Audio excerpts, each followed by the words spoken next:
right here in where I grew up was the consumer products capital. Dayton was the compute capital of the Industrial Revolution. This is the state that powered the last technology revolution, and I think we're about to go through the next one coming up. You think about even the positioning, the same advantages we had back then, access to waterways, 60% of North America's population within a one-day drive of where we are. That was true in 1949 as it is today.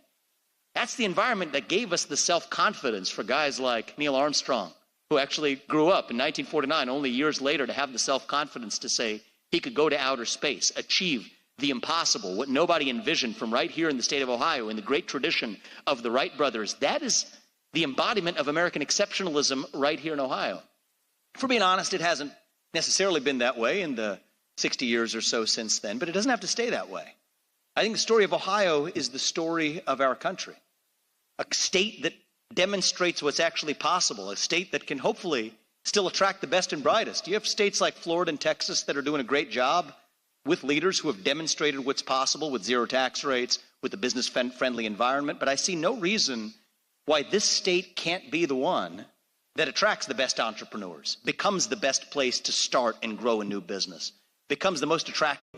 We've got great news for seniors. The Social Security Administration has made a small... And I think we can make it so again. It just requires a revival of that conviction in who we really are. So that's my ask of everybody here is we have a moment here as a nation and as a state to revive our self-confidence, to achieve what our founding fathers envisioned. They were the pioneers and the explorers, the unafraid. Jefferson signed off on those Lewis and Clark expeditions that flew right here through Ohio as well. I want to think about what are the Lewis and Clark expeditions of our day. Leadership in the AI race, leadership in leading the world and not just relying on somebody else's semiconductors, but making them and actually utilizing them right here in the United States of America. A country that doesn't have to rely on our adversary in China for our own military industrial base, but instead a country who demonstrates and shows the rest of the free world what's actually possible. When the shining city on a hill no longer shines, what hope does the rest of the world have? That's what we have to ask ourselves. So we're doing this not just for the United States. I've had world leaders in the last 24 hours reaching out. They are rooting for our success too, because this is not just important for the United States of America. It's important that we set an example for the rest of the world as well. And I think we will.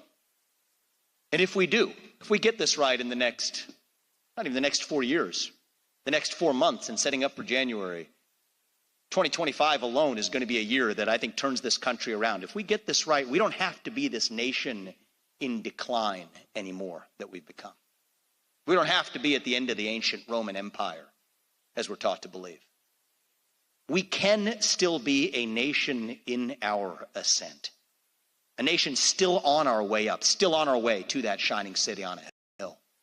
That country where we will look our kids in the eye and mean it when we tell them that you can achieve the maximum of your God-given potential without anybody standing in your way. And you know what? You're free to speak your mind at every step of that way. That is the America we know. That is the America we can work together to restore. And with your help and the help of patriots, whether you're on the left or the right, across this country, that is the self-confidence that I hope we revive in the few months ahead of us as we await the new administration. So thank you for the warm welcome. We have a little extra time for Q&A, and we'll close out with a few questions before we wrap this up. Just raise your hand and I'll repeat the question so folks are able to hear it. Sir. What's next for Vivek? Well, I'll tell you, we're obviously having serious conversations with President Trump about the next steps. We're going to sort that out of due respect behind closed doors before we have something to say publicly. But Steve, I promise you, when we have something to say, you'll be the first to know. And the things I'm passionate about are the topics that I spoke to you right here about, and I think that applies at the federal level every bit as much as it does at the state level too. So, thank you, my man, for everything you're doing for creating a business-friendly environment in this state. I think that's how we're going to bring America back. I think it's how we're going to bring Ohio back. Give this man a round of applause as well for his leadership over the last couple of years. Steve, thank you very much. Take one last question, then we'll wrap it up. Sir, in the back.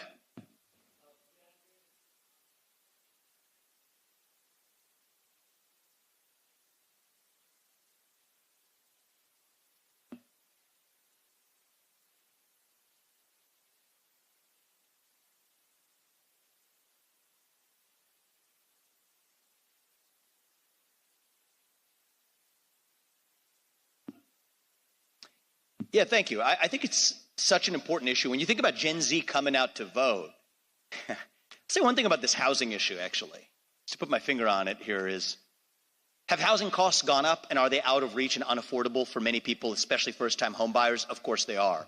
And even to get to a statistic here, this is actually shocking. When I learned it, even I had a double take and I wanted to check this.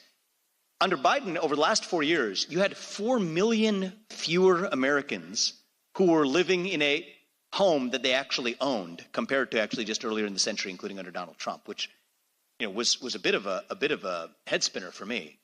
And I think for Black Americans and others as well, it goes across racial groups. It's something that actually denies the American dream. So here's the hard reality on this. We have to increase the supply of everything. We've constrained the supply of housing in this country through a lot of restrictions on land use. A lot of that's not just at the federal level, it exists at the local level too. It's the laws of supply and demand, right? When you have an increase in supply, you bring down cost. That's how you bring it down. But the thing that really irks a lot of people on this one is not just that housing costs are out of reach.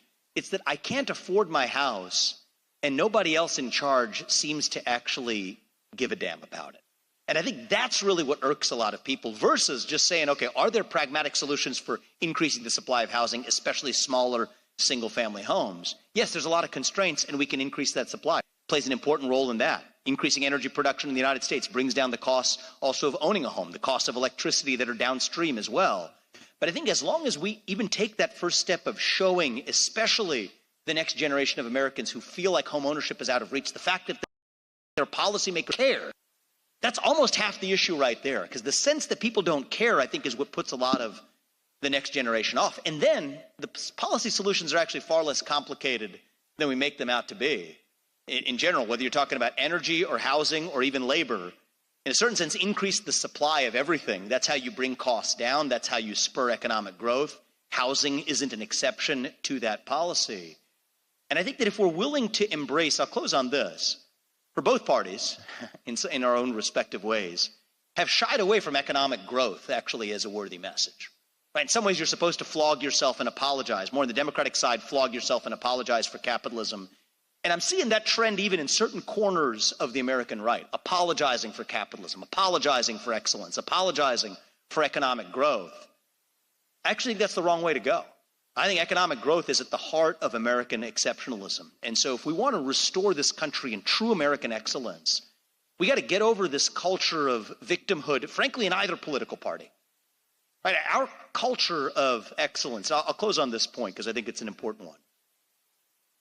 There's something that's happened in our country where our inner animal spirit, it has been domesticated, it has been tamed by this new culture that celebrates victimhood and penalizes excellence. And that culture of excellence, it has leapt oceans to lift up places like China, while their culture of Maoist victimhood has come all the way back here to hold us down. And personally, I think when we rallied behind the cry to make America great again, we didn't just hunger for one individual. We hungered for the unapologetic pursuit of excellence. That's what it means to be American. That's what it means to pursue exceptionalism. And whether it's on the right or the left, I don't want to apologize for economic growth as an objective. I think economic growth is actually what's going to bring us together. Success is unifying. Excellence is unifying. Economic growth is unifying. We know how to do it. The country that put a man on the moon, including this state where he came from, we know how to do it. We can actually get that done. The question is, do we have the conviction to actually do it without apologizing? And an important part of making America great again, I think, is going to be to make capitalism great again in the United States as well. So with that, I want to thank you all for welcoming me. God bless you and our great state of Ohio. And may God bless our United States of America. Do not stop fighting until we get this job done. This country's worth saving, and we will. Thank you. Thank you. Good to see you guys.